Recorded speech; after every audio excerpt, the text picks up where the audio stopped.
We are honored to have so many of the occupiers here with us tonight. We've opened up our doors. Thank you so much for showing all of us what is still possible. Thank you very much. We're just, as I said on that video, I still am excited, even more so now that I've been with you out in Zuccotti Park. So we're just thankful to be here with you. So I'd like to introduce those of us who are here. On my far left is Mel White with Soul Force in Lynchburg, Virginia. And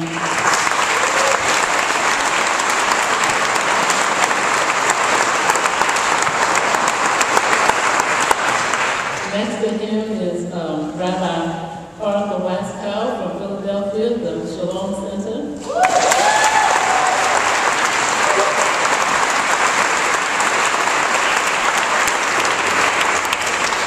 You met the Reverend Phillip Lawson from San Francisco.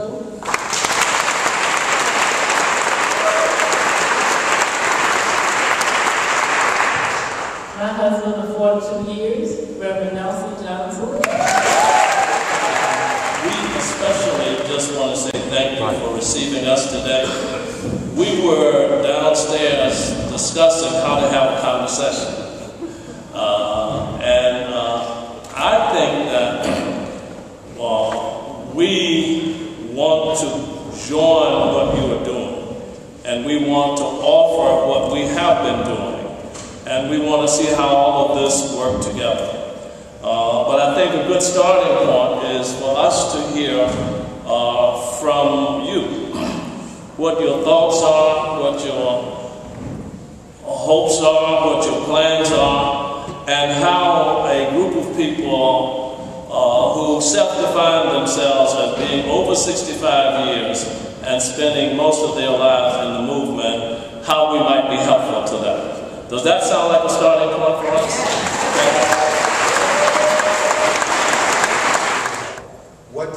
What's the ask? Help us get space. We have been taking space. This is the type of movement that's based on civil disobedience, something that's an American tradition. We've learned from you. Transgression is a part of it if the laws are illegitimate. Public space is being contested right now. We need space. Draw a connection that the world can see between the civil rights movement and our movement, and to really work with the working group outreach at Occupy Wall Street to create this connection for people who we haven't touched is extremely important. The people of color caucus came together to help make this a movement for communities of color and for oppressed communities. Because I think if this is going to be a powerful movement, and if it's going to actualize any real goals, it needs to have the voices of those at the bottom of the 99%. That's right. Being the loudest. That's right. They need to be amplified, and they need to be That's talking right. about the issues that affect these That's communities right. so that we can help bring around a world that is better for everyone. So I saw 3 questions that jumped out to me. One of them was, how do you continue a movement? Movements have ebbs and flows, ups and downs, that's universal. That one we can apply. Nothing is exactly a straight line. The second question that I heard was the question of space. And that seems to be an urgent question in New York. What shall we do about space? And the third one I heard was the question of race. And what is it that we need to engage in a different way about race that we have not been engaging? Or that we need to figure out a way to be in conversation with each other about that. Now, let me just say something about movements.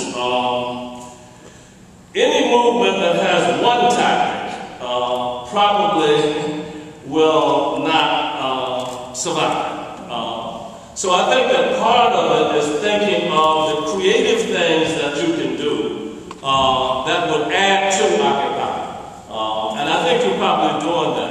Going out in neighborhoods, building relationships and connections on the issues that people feel the pain of every day. so how do you tie this to that? And some of that is through social media. You know, if it's filtered through the dominant media, people don't have much of a chance of understanding what it's about. And I think all of us in here know that when something as beautiful and as powerful as Occupy Wall Street, that just comes up out of the ground all over the nation, that's the power of it. I'm saying that if we're dealing with public institutions, how do we frame the question of space around the city? Let me just say one last thing, and I'm about to enter into the space you just said we all not to go. Dr. Lawson talking too much. But this race question is a difficult question.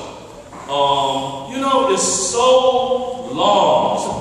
How can you have 244 years of calling people things, property, and it's built into all of your institutions, all of your structures, all of your thought. It's not something you can just say, oops, we made a mistake. And so, with humility and with mutual respect, and I want to emphasize that, if you get into guilt-tripping each other, I think you're not going to go anyplace. But if you are able to speak powerfully and truthfully about the realities of people who have been and continue to be victimized on the basis of race, and what does the movement do about that? And I think that's the question that you have to wrestle with. We're back to Phillip again, that it is part of your inheritance. We can offer a few things. It works a little better in small groups where you get down to particularities. But I think that you ought not to dodge that question under the banner of unity. We can have serious discussion about race and have better discussion. So I want to know, what are the mistakes that you see us making, and what were the essential strengths that were integral to your movements? First of all, we made a lot of mistakes. We still make a lot of that. The key question is, are you learning from them? Are you personally learning from them? Are you collectively learning from them? Are you talking among each other to sum up? Because what you think you did wrong might not be what the other person, you know. So it's that whole process. But I will say, don't fear the mistakes. You have to do some study. I know some of you are already doing some of it, but really understanding who these United States of America are. So our eyes are having open. We have more computers, more this, more that, but I tell you, our people are dumbed down. You are helping to open up people's minds. So we have got to self-educate. We did that. That's one thing we did. And I think even though you have more resources, we did it without the internet. Yes. If you had a good memory of right machine, you were working. I will say, believe that this movement is meant to be, the time is right, and that you have a role to play. And even that person who doesn't understand you, if you're white, if even a person who doesn't understand if you're black, if you're Latino, if you're gay, if you're queer, whatever, that person, guess what, is an ally. More than that, that person, from my perspective, is a brother and a sister to love. And I know those of your siblings, you fight all the time, all kinds of foolishness and what have you, but guess what, you got to work it out together. And the sooner you do that, the sooner we're going to get free. So, I have great confidence in y'all. I don't even know you personally, but I just love you.